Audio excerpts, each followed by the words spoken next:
one of your mantras is, if you want to look like an athlete, train like an athlete. And I think that's something really special that sets aside what you do from what a lot of other very well qualified people do. And in terms of the use of weights and resistance, whether or not it's body weight or weights in the gym or pulleys versus cardio, in terms of overall health, aesthetics, and athleticism, is there a way that you could point to, the idea that maybe people should be doing, 50% resistance training and 50% cardio? Maybe it's 70-30, maybe it's 30-70.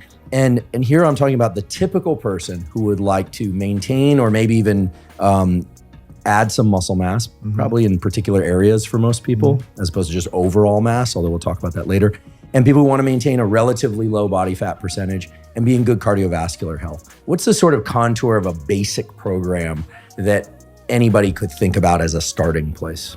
I think it's like a 60-40 split, which would be leaning towards weight training, strength and then the conditioning aspect be about 40%. So if you look at it over the course of a training week, 5 days in a gym would be a great task. And obviously not in the gym, it could be done at home, but 3 days strength training, Monday, Wednesday, Friday, conditioning Tuesday, Thursday, 2 days. It's a pretty easy roundabout way to split that up. Of course, depending upon training goals, and as you said, the aesthetic goals, like that will shift dramatically. But if you want to see the benefits of both, that's probably the effective dose for strength training and the effective dose for conditioning at the bare minimum level. Again, being a much better performer conditioning-wise, you're going to want to do more than that.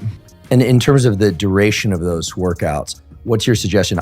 I've been weight training for about 30 years, running for about 30 years, and mainly for health, and have found that if I work hard in the gym or at resistance training for more than 60 minutes or so, it's very hard for me to recover. I start getting colds. I start getting weaker from workout to workout. But amazingly, at least to me, if I keep those workouts to about 10 minutes of warm up and 50 minutes or so of really hard work for resistance training, and I keep the cardiovascular work to about 30 to 45 minutes, I feel great. And I seem to make some progress, at least someplace in the workout from workout to workout. Yeah, those are good numbers because those are kind of numbers that we usually preach. We try to keep our workouts to an hour or less if possible. Now, depending upon the split that you're following, if you're on a total body split, there's just gonna be more that has to be done in a given amount of time.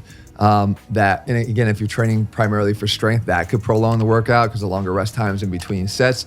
But in general, when you're not focused on that one aspect, but the overall health picture, then you can get the job done in under an hour. And again, I always say, on top of if you want to look like an athlete, train like an athlete, is you can either train long or you can train hard, but you can't do both. And I really believe that the focus for me, I have a busy life. I have a lot of other things that I do, believe it or not. And it's like, I want to go hard and I want to go get out. And I find that my body also responds to that. And I think a lot of guys' bodies respond to that. And particularly as you start to get older, I think it's the length of the workout that actually causes more problems than the intensity of what you're doing. Particularly if you're warmed up properly, like you said. I've found personally that my warm up has had to become more of an integral part of my workout than it ever has before. I could get in the gym when I was 20 and I'm going right over, I'm doing the 1 set, 2 sets, I'm ready to go, and I never do another workout warm up set for any of the other exercises I do the rest of the day. That's not true anymore, and I found that as long as I'm willing to sort of give myself a little bit of a warm up, the intensity is not what bothers me. I'm very much in control of the weights that I use and it doesn't bother me.